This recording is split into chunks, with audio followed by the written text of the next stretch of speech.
So, it's now been officially announced. Xavi Simons, as I'm told it's pronounced, is now a Tottenham Hotspur player. Well, that's fantastic news, to be honest with you. This transfer window feels very, very difficult up until this point. There was such negativity around it, even though we've signed two really quality players in positions that have really strengthened us in Kudus and Polina.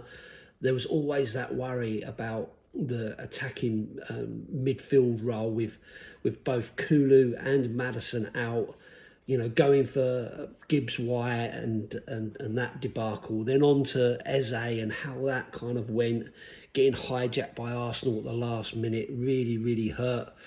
But it feels like we've kind of fallen upwards because Javi Simmons is a Champions League player.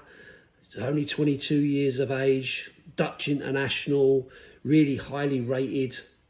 Feels like we've got a really, really good player in our midst, and the buzz around it is absolutely unbelievable. It's been a really shaky day, hasn't it? Let's be honest. We were all worried, even when they were talking about it. We saw the here we go and all that sort of stuff, but none of us would really believe. We never thought we'd believe until we've seen the official announcement.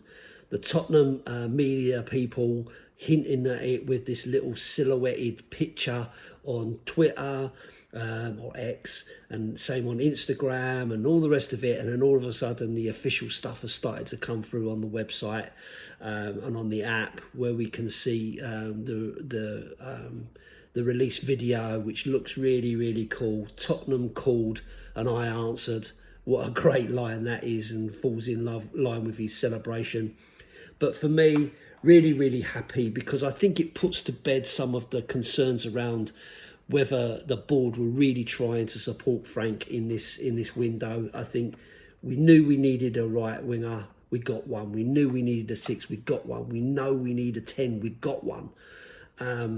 We know we need another centre back. We have got one. Kota Takai, under the radar, I guess, but we'll see what comes from him. We've got Dragushin as well, looking like he's coming back to training within the next 7 to 10 days. Destiny Udogie is back and available for the game against Bournemouth. So it feels like we're kind of getting the numbers back in that we desperately want. Of course, we still feel that we need a replacement for Sonny, who's gone off, obviously, to LA. We need someone in that position, but Javi Simmons can do that. He can go to the left side if he needs to. We do have Tell, Odebear and Johnson all playing in that role. So is it desperate? Are we still desperate? Can we hold on if the right player isn't available? I guess we'll have to. And Thomas Frank has made it clear in his presser that he's not prepared to take players that A, don't want to play for Tottenham, and B, are not going to improve the squad, which kind of suggests that through the discussions with Simmons that he does want to come to Tottenham. He's made that clear, he's come. So all the talk about Chelsea kind of goes nowhere now. Chelsea didn't make an official bid. Maybe that was his preference, maybe. And you can kind of understand it. They are serial winners. But at the same time, they're signing so many players. Why would you want to get yourself caught up in a war of which games are you going to play in, whereas you can come to Tottenham and basically be a first teamer straight away, fitting in that role really, really well. We have to remember that we have got Pat Sarr playing a kind of an advanced role in that midfield, but he will be going off to the African Cup of Nations, so we're going to lose him for a while. He plays for Senegal, who are a pretty decent team, who could go quite a long way in that. So he could be out for a fair while. And bear in mind, like I say, we've got Kulu out and Maddison out for this foreseeable. So you need other options in there. So makes absolute sense. Listening to Frank talking in his presser, he said he hopes the Tottenham fans will be happier later. You know, we're close to a signing, but we are working and we will keep working right until the end of the transfer window to see if we can bring in improvements to the squad, more players. plural, he said, which kind of indicates that maybe we are still pushing for a left-sided player and maybe a left-sided centre-back, left-back cover for Udogie. Jed Spence, obviously, having been called up for England as recognition for his good work in that position, but we have to remember that he's supposed to be right left back cover for Porro as well, to kind of share that role. He can't do both. He can't be the left cover, the right cover, and his own cover, if you know what I mean, like playing in all those things. We've got a favourable draw in the Carabao Cup, and looks like a fairly favourable group in terms of the Champions League. Potentially we should be able to get out of that. Looking at the teams that are in there, we should have an opportunity to get out of that group. The only one massively in there is PSG, and look how close we took them in the Super Cup. Okay, it was their first game back, but at the same time we played really, really well in that game, and we are obviously added 2 more players since that game, so it kind of puts us in a bit more of a stronger position. So with the Champions League coming up, the Carabao Cup coming up, we've still got the FA Cup when that sort of kicks in, and the Premier League. There's a lot of games to play, and that requires, deep cover. So for me, I'm hoping that we're not finished yet. I'm hoping that we can strengthen this squad. But if I'm being honest, if it ended today, I think I'd be fairly happy that we've brought 3 real quality players in. Would I have preferred any of the others, Eze or Gibbs-White, above Simmons? Probably. If you'd have asked me at the beginning, who would you want out of those 3? I think my first choice, if I'm being honest, would have been Eze, because I think he's just screams Tottenham type player.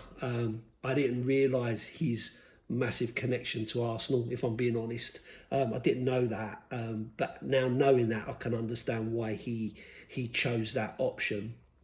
And if I'd have known that at the time, I'd have probably then said, well, I'd rather have Gibbs-White, because I think Gibbs-White will give you what Eze won't in terms of a level of loyalty. Not saying that Eze wouldn't have been professional, because he probably would have done. But as I sit here now, if you ask me, am I happy with Simmons coming in? Yeah, I am. I'm really, really happy. That feels like a top quality signing. The buzz around other people that are talking about it seems real, and feels like, yeah, he's a great player to have on the books.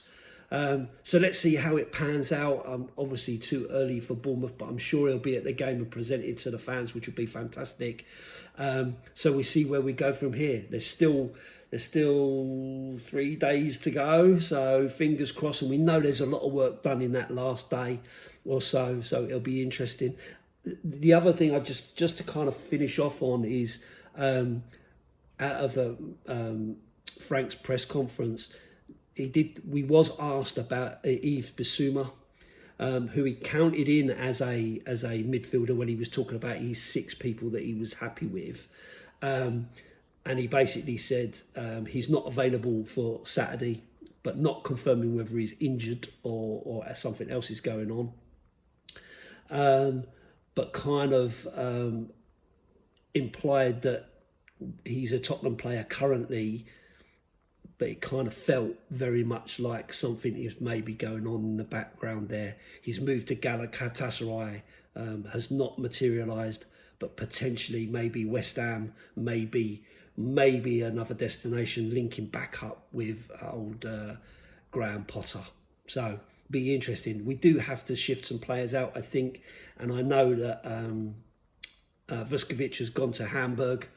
Bit disappointed with that, because I like him. I think he's a good kid. He looked strong. He looked ready. But listen, what do I know? I'm just a fan. So I'm happy. I'm happy with that now. But I still think there is some business to be done. A few outgoings to come with the likes of Brian Hill as well, and obviously Manor Solomon, who clearly doesn't have a future at Tottenham. So. We'll keep our eyes peeled over the next few days and see what occurs. Finally, if you don't subscribe to this channel, please do consider that. It helps me massively. I have seen a little bit of growth since I started asking people to subscribe if they don't. Still 57% of people that watch my videos don't subscribe. Doesn't cost you anything, but it does help the algorithm to get other people to see my videos as well. Anyway, enough of that begging. Thanks for watching. I'll see you on the next one. Up the Spurs.